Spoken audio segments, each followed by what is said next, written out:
The knowledge presented in this video is only possible thanks to the work and dedication of academics and researchers. Therefore, they take full credit for the information presented. The sources consulted are listed in the description below. The painting known as Las Meninas represents a frozen moment in time, a snapshot of an instant in the life of the Spanish court in the 17th century. A painting about painting, a reality and an illusion, the artistic pinnacle of its creator, the Spanish painter Diego Velázquez, and one of the most scrutinized and debated works of art in the history of mankind. But above all, this painting is a collective portrait, representing real individual figures whose identities and lives were recorded. So on this video, we will try to understand who they were and what this painting can tell us about the artistic career of Velázquez and life in the court of Madrid in the twilight of Habsburg Spain.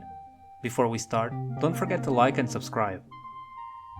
António Palomino, an early 18th century biographer of Diego Velázquez, informs us that the painter finished Las Meninas in 1656. Velázquez was 57 years old and had spent most of his life at the service of the King of Spain, Filipe IV. The 1650s is a key decade to understand the political situation of Habsburg Spain, as well as the artistic evolution of Diego Velázquez. That was the last decade of his life, but also what art historians consider the culmination of his aesthetic and technical development. This is the period of creation of some of his best work, like Las Meninas or Las Hilanderas, the Spinners. Velázquez was on top of his game. The same cannot be said about the Spanish Empire. Spain faced economic, political and dynastic crisis, the symptoms of a decaying empire. The decade started with an outburst of plague in Andalusia. In Seville, the birthplace of Velázquez and the port that connected Spain with the Americas, half of the population died. The revolt started in 1640 in Catalonia was a major issue until 1652, and in the following year the Spanish crown declared bankruptcy. On top of that, Spain was at war with France, England and Portugal, who rejected the Iberian Union established in 1581 under Habsburg rule. The future of the dynasty was also a source of preoccupation to Philip IV, who at this point was almost 50. Since the death of his son, the Prince Baltasar Carlos, in 1646, the king had no male heirs, something that contributed to a high level of uncertainty and anxiety relative to the continuation of Habsburg rule in Spain. The situation would last until 1657, with the birth of Filipe Prospero, but even he would die at an early age. After the death of his beloved first wife, Queen Elizabeth of France, the broken-hearted Philip had to seek a new wife who would finally give him and Spain an heir. The chosen one was his 14-year-old niece, Mariana of Austria, who had previously been promised in marriage to Philip's late son, Balthazar. The new couple married in 1649. Philip had a new wife, and Spain had a new queen. The pressure for Mariana to get pregnant was enormous, and the Spanish court had high expectations. The future of the Spanish monarchy depended on her fertility as a way to ensure its survival. The birth or the lack of a male heir would have a wide political implication on a global scale. Paradoxically, this period of political and financial decline coincided with the zenith of Spanish Baroque culture. This was a brilliant period for literature and the arts. El Siglo de Oro, the Golden Century, was dominated by artists like Francisco de Zurbarán, Bartolomé Esteban Murillo, the Greek-born Domenikos Theotokopoulos, better known as El Greco, and naturally Diego Velázquez, painter of the king. With the arrival of a new queen rose the necessity to create portraits of her.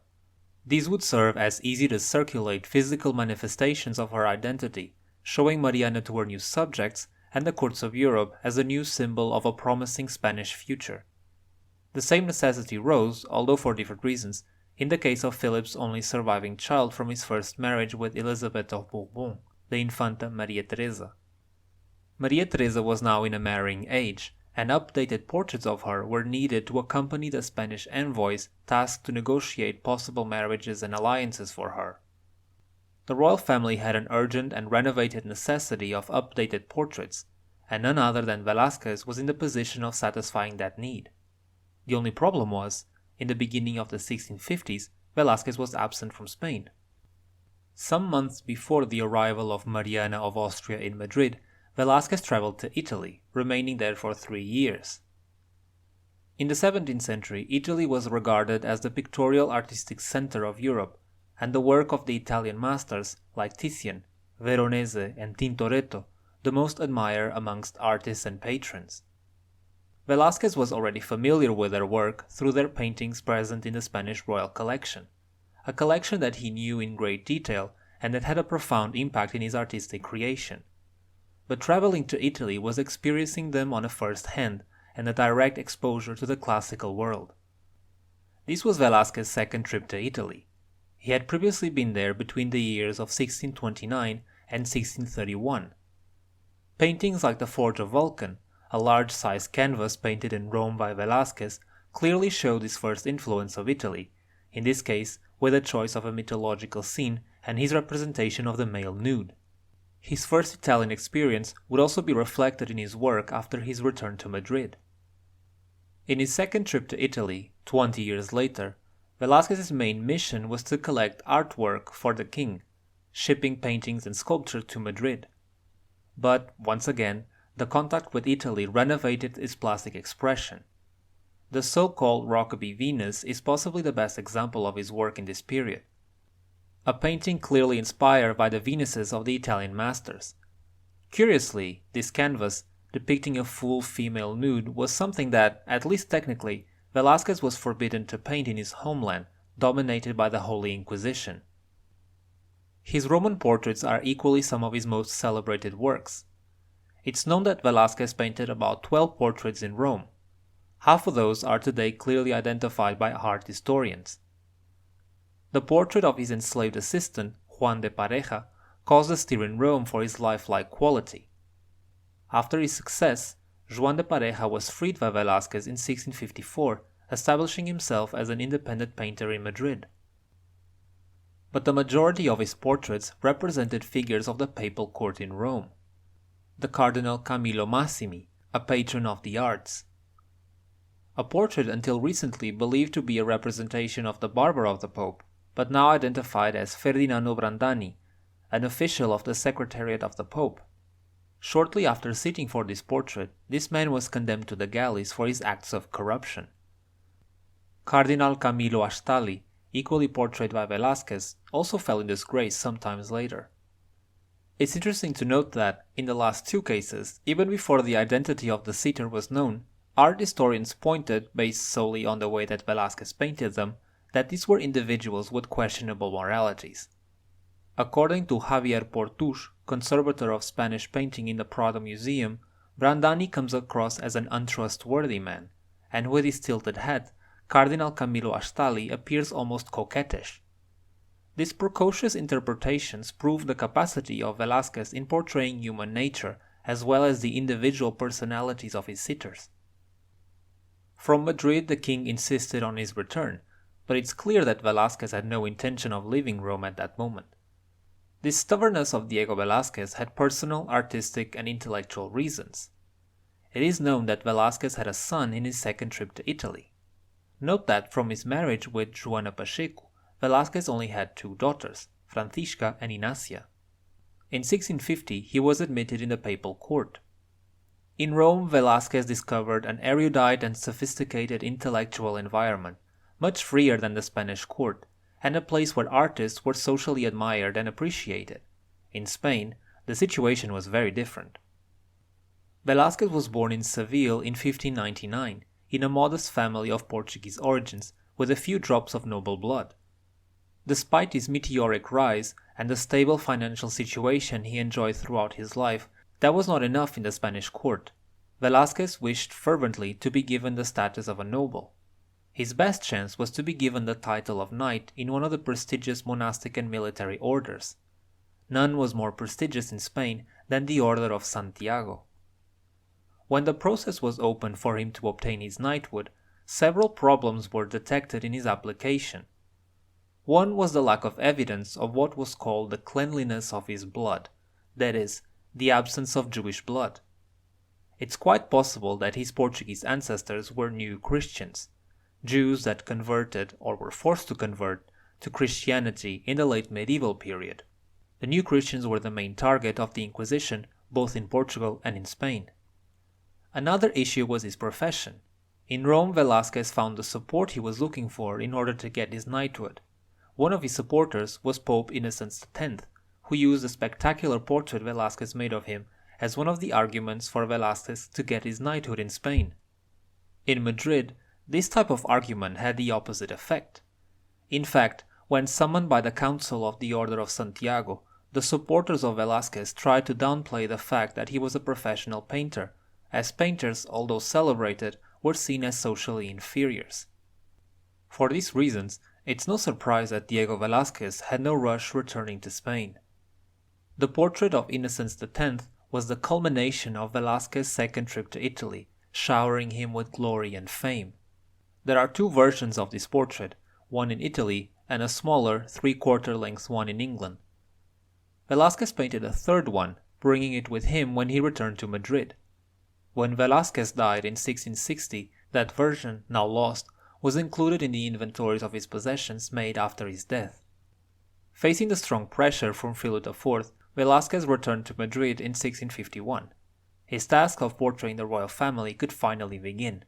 Velázquez was 52 years old and was ready to take his craft to new, unprecedented heights. What was expected of him in Madrid was completely different from what he was asked in Rome. Some year after his arrival in Madrid, the king posed for him. Comparing the portrait of the Pope and the portrait of the king is a useful exercise to understand this difference.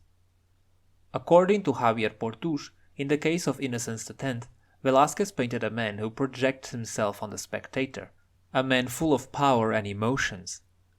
In the case of Filipe IV, Velázquez represented a distant man, showing little emotions, a portrait that has been interpreted as melancholic. Filipe IV wasn't a depressed person. Velázquez painted the king following an iconographic code dictated by court protocol. When Filipe IV appeared in public or gave audiences, he adopted the same distant and static image presented by Velázquez. Some foreign visitors to the Spanish court go as far as comparing him to a living statue. The emotional range asked of the portraits of Velázquez in Madrid was much narrower than the one displayed by the painter in his Roman portraits, as part of the political strategy of representation of the Spanish Habsburgs. After his return to Madrid, Velázquez rarely painted the king. Since 1623, Velázquez had the monopoly of the image of the king. The only significant time Philip posed for another artist was when Rubens visited the Spanish court. It's fair to say that the image of the king and his family was controlled by Diego Velázquez, their favorite painter. Now Philip was more reluctant to pose for Velázquez, and the king himself informs us the reason why. In a letter he wrote to his pen pal, the Countess of Paredes, once a member of his court but now retired in a monastery, in July of 1653, Philip confesses he doesn't like posing for Velázquez because he is afraid of seeing the cruel effect of the passage of time. In other words, Philip was discontent with the brutal reality of seeing himself grow old, which makes a powerful king of Spain seem the more human. Because Philip didn't want to pose more often for Velázquez, the portrait of the king he painted was copied by his atelier more than 20 times, ensuring a steady circulation of the royal image. Until 1651, the year he returned to Spain, Velázquez portrayed mostly adult men, with some rare exceptions. After that date, his main sitters were women and children. Not surprising, given that after his return to Spain, the royal family was mostly comprised by women. Because of this, Velázquez had to adapt the composition of his paintings as well as the color palette, now more abundant in warmer tones. From this period dates the portrait of Queen Mariana, now exposed in the Prado Museum in Madrid, and the portrait of Maria Teresa, today kept in Vienna. The queen is painted in a more formal way, with the use of a curtain draped in the background. The portrait of the Infanta, made for her marriage negotiations, presents Maria Teresa in a more relaxed and casual way. This painting has 3 versions. One was sent to the court of Vienna, another to Brussels, and a third one to Paris. Maria Teresa later married Louis XIV, becoming Queen of France. Another portrait of Maria Teresa, painted by Velázquez, is now exposed in the Metropolitan Museum of Art in New York. Javier Portús points to the mastery of Velázquez in the way that the painter represented the different textures of the skin, the hair, and the fabric of the color, as well as a taste that Velázquez had for playing with unfinished elements.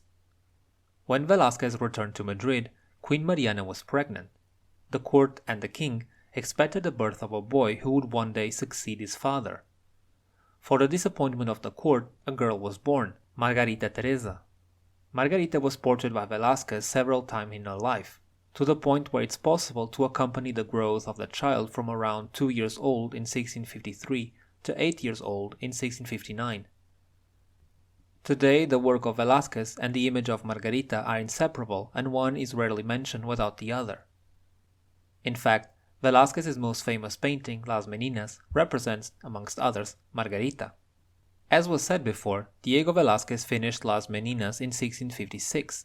Velázquez was 57 years old and Margarita around 5.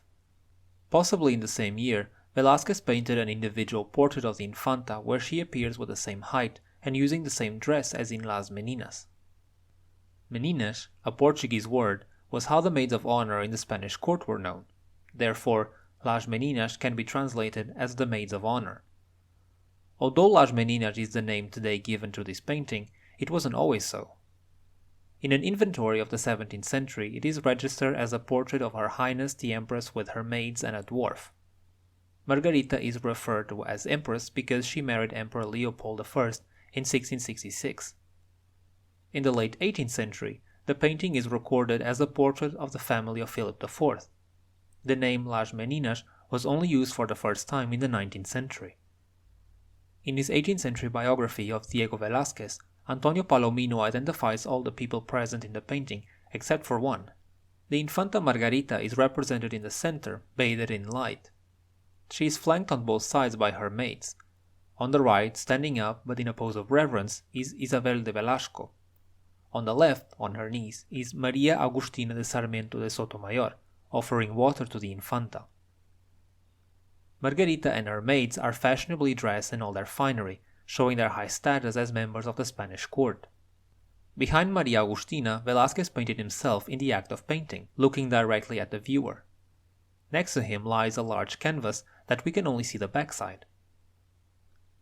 On the right corner, close to the viewer, there are two buffons, the German dwarf Mari Barbola and the Italian Nicola Spertusato, equally known as Nicolasillo, who is stepping on a lethargic mastiff.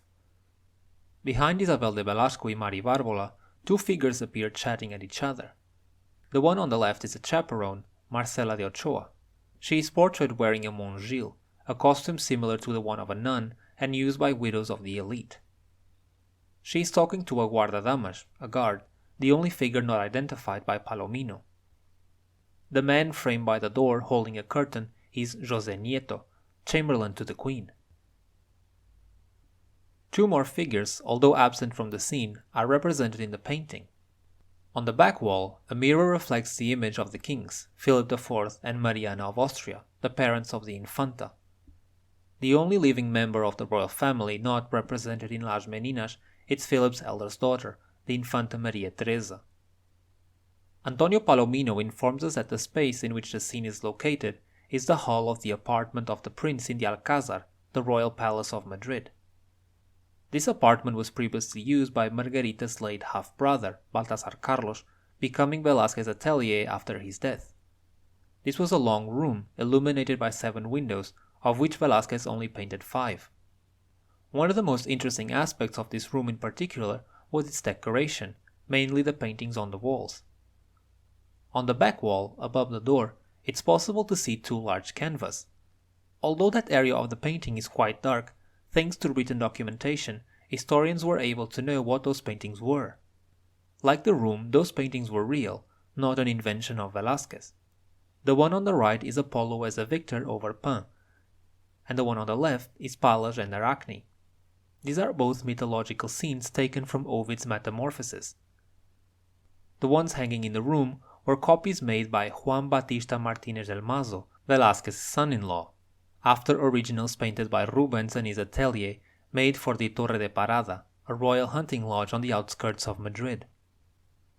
Like historians today, the courtiers of the 17th century were also informed of the nature of these paintings. Javier Portús highlights that both these paintings depict stories where mortals compete with the gods in artistic matter. Pan and Apollo in music, and Pallas, Athena, and Arachne in tapestry weaving. In both stories, the gods end up punishing the mortals. Historians present many interpretations, but Portuge points to the idea of Velázquez wanting to depict with Las Meninas a painting about painting. More than that, a declaration about artistic creation being the only field in which mortals could compete with the gods. A message highlighted by the presence of Velázquez himself. In other words, the defense of the value and superiority of arts, and, as an artist, of Velázquez himself. This is particularly poignant, having in account that Velázquez was looking for social recognition, and being a professional painter was sneered upon. Las Meninas has many interpretations. Its meaning is a deeply controversial issue, and the painting raises many questions. A year before his death, in 1660, Velázquez was made a Knight of the Order of Santiago. In Las Meninas, he is represented with a red cross, the symbol of the order, although it's not clear when the cross was painted. His knighthood was only made possible thanks to the intervention of Filipe IV. Curiously, Las Meninas, the culmination of Velázquez's artistry, once finished, was hanged in the private office of the king, where he had plenty of time to look and think about it. Thank you for watching, and I'll see you on the next video.